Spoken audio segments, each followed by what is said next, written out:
To learn to live the off-grid lifestyle and to be inspired to live your dreams, click subscribe so you don't miss anything. Click the bell notification. It's all free.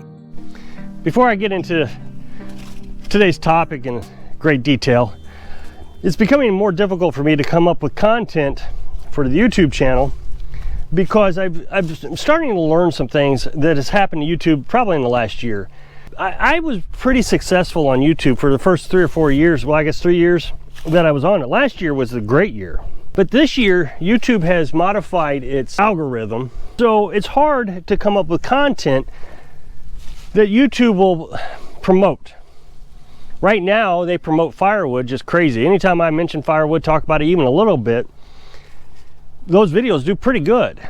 To the point that I actually think if I talk about them long enough, I'll get a trending video out of firewood. But then if I talk about raising livestock, nothing. Or canning food, I still get nothing. They just don't promote them. And they say that your audience is not interested in this content. I find that strange because then last year when we were talking about all this stuff, my audience seemed to like it just fine. I just don't know where to go anymore with YouTube. YouTube's basically saying they want me to be a one subject channel. And it looks like right now it's just firewood. So today, Carolyn and I have been talking about raising pigs. And we've been watching this YouTube channel. He claims to be a doctor. I mean, I have no reason to doubt him. He talks about the benefits of a carnivore diet. And I completely agree with him. I've thought the things that he is saying for most of my life. We've been looking into the benefits of pork versus beef and the benefits of chicken versus beef, and, you know, just on and on. And that's what I really wanted to talk about today. But I know if I do, it's pointless because they won't send it out to anybody so anybody can learn anything. So I have to talk about firewood and tiny houses. Not to get too deep into the firewood subject, today I watched a video on a guy who does pretty much just firewood. And before I get too much further into this, I did a video recently where I talked about the dryness of firewood, how you determine firewood's dry, what you can burn, what you can in these new wood stoves. And I'll put a link to that right here on the screen somewhere. If you'll click that, I'd really appreciate it. It helps the algorithm know that you like this video. So they say, and also you'll learn about firewood. So this guy has a real setup. I mean, he's got all the equipment you can imagine. He's got the backhoes, he's got the chainsaws, you know, the steel chainsaws. He's got this wood splitter that has a conveyor on it and an automatic feeder. I mean, he's got hundreds of thousands of dollars invested in his wood system, his firewood system. And of course, you know, every man's dream, oh yeah, that's what I want. Tim Taylor from Tool Time, huh? Then I got to thinking about this today. Is that what I really want? Obviously, I live in a tiny house and I got 1.5 acres, so I don't have the resources to actually go and buy those kind of things. I don't have any place to burn the firewood if I actually had that kind of equipment, and I don't have the firewood to actually use the equipment on. I'd deforest my forest almost instantly. And as you know, all this firewood here came from different locations. People were giving it away for free, and all I had to do was come pick it up. Some of it was already split. Some of it I had to split. Some of them was down trees I had to cut up. But I didn't have to touch the woods for all this. And I believe this is 11 cords. Originally, I thought that was going to last us 11 years. I want 15 cords, so that'd be 15 years. But this year is telling us anything. We're just not burning that much firewood. I haven't even touched this stuff over here. I was going to start down here at this end past the lawnmower, and I was going to start grabbing that stuff over there. I haven't touched it. Everything I got is sycamore that I was going to use for October. That's sycamore. That's what I was going to use for October. Well, we're coming up on December now, and I still got a ton more sycamore left. So this little tiny house has been a huge reduction in heating costs, or heating, it's not really a cost, heating time, because time is money. I don't think a lot of people realize that you're not spending money, you're spending time. Every time you go to the store, you're spending time. You had to make that money, and money is based on time. So this guy, he's got all the equipment. So I asked myself, why does he need so much firewood? Is it for his house? Well, if he's got that big of a house that he's got to have that much firewood, so So he is spending all his time cutting firewood to heat his house. Now in this particular video, I'm not criticizing the guy. I actually like him a lot. And he's free to do anything he wants. I'm just trying to explain the benefits of my lifestyle. He is having to work on Thanksgiving. Well, me, I sat down in the woods on Thanksgiving. I checked out some deer scrapes. So I was able to relax on Thanksgiving. I didn't have to worry about, I got to get so much work done today. I was just able to take the day off. Prior to that, I got sick on one day. I mean, I was sick for several days. I didn't do much work at all. But I mean, I was really sick for that one day. And I didn't do anything. So for about a week, I haven't done much, except worked on YouTube and my regular business. But I don't need to make a lot of money. I don't need a lot of firewood to heat my house. I don't have to keep at it all the time. So now I'm sitting here thinking that we got enough firewood to last us 30 years, maybe more, because we're just not using any. In our little tiny house, we're just not using any firewood. Now, the other thing this guy could be doing, because I know that he does a little at least. I don't watch him every day. Actually, I watched him a little bit last year, and then I lost him, and then he came back on my feed this year. So I know he sells it, the firewood.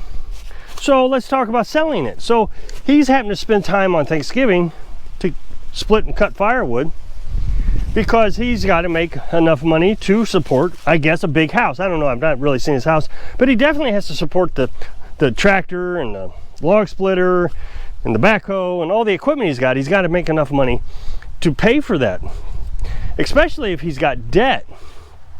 Debt's the worst thing in the world. So he's constantly under the gun, constantly being pressured to make money, constantly working, constantly taking his time. Again, I said money, but it really is just time. But I look at my life and I think I've worked hard my entire life and I didn't accomplish anything. I've run my own company and I never got to where I wanted to be. And I put so much time into it. I was a manager of a company and I put in 16 hours a day. And what did I get out of it? I didn't get anything except gray hair, stress, everything you can imagine that was bad came out of me trying to accomplish something that I never got anyways. But then I slow down and I think, okay, I'm gonna build myself a little tiny house. I'm gonna put some solar panels up. But here I am 2 years into it. And this is the most relaxing thing that I've ever done in my life. And I've got more than I've ever had in my life. I've got happiness, I've got money, I've got savings. People have been talking about hyperinflation and that your money's not gonna be worth as much in the future as it is now. And I completely think that could happen. But so I look at my situation, I think, man, does that mean I gotta make more money, or do I need to invest in gold, and all the things that I'm supposed to be scared about. And I look at it and I think, no, I don't spend any money now. So what's the difference if I spend no money now or I spend no money then? The only thing I really got to worry about now is how to feed myself.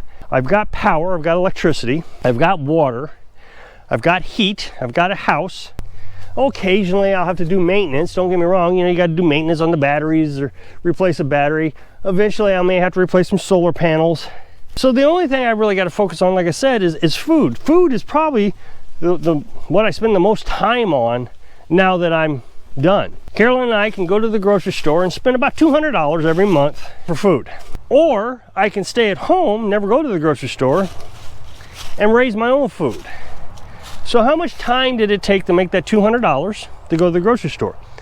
Is it equivalent to the amount of time that it takes me to raise these animals? Well, actually, it's probably less time. I spend very little time with the chickens now that I don't have to raise meat chickens. I mean, the meat chickens took a lot of time. I mean, I would do it again because I just found it enjoyable. And that's the thing, I find raising the animals much more enjoyable than going to the grocery store. So now we've been talking about pigs, and I'm really excited about the pigs, even more so than I was about the chickens. Pigs are gonna be a lot of fun. It's gonna be a little bit more work than raising the egg birds, less work than the meat birds. We're gonna get a pen, we're gonna put it down here in the woods, it'll be shaded. I've been doing all kinds of research, making sure I got all my T's crossed and my I's dotted. And so then I look at the health benefits of this lifestyle. Stress, I think, is probably one of the leading causes of heart attack. I mean, I'm no doctor, but I'm just kind of guessing the things I've heard. I have none. I have no worries about food. I have no worries about water, electric, house. I have no worries about bills. I mean, I only have 2 bills. I got the cell phone bills and I got truck insurance. People are gonna say, oh, but what about your taxes? Because every time I bring up bills, everybody's got to scream about taxes. The property tax is only $25. My truck tax is what's higher, and this year came in at $150. $200 in taxes, no big deal. I can sell enough eggs to do that. So then we got the health benefits of raising my own food. I said earlier that I've been watching this doctor.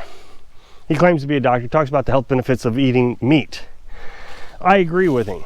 And Carolyn she was actually a vegetarian once in her life. She bought into all the stuff that everybody buys into, that vegetables are better for you than meat. But we've been doing a lot of research. Meat just processes better. There's all the vitamins you get in vegetables, you get in meat. But the meat, your body actually processes better. We don't have 4 stomachs like a cow does. A cow can process vegetables very well because he's got 4 stomachs, but we have a high acid 1 stomach. Why do we have that? For meat. So that's all we have to worry about anymore, is just food. Everything else is done. We are living absolutely free. We don't have to worry about going to work and spending time. We don't have to worry about the bills. We don't have to worry about heating a big house. It's all done. We got it all done in 2 years. Well, unless you consider debt-free, that took about 2 years also. So I'd appreciate it if you'll click on this right here on the screen, popped up next to my face, one side or the other. Watch that video. It tells the algorithm again that you like this video, and you'll learn more about firewood. So I hope I can inspire you to minimize your life so you have free time to live your dream. Thanks for watching.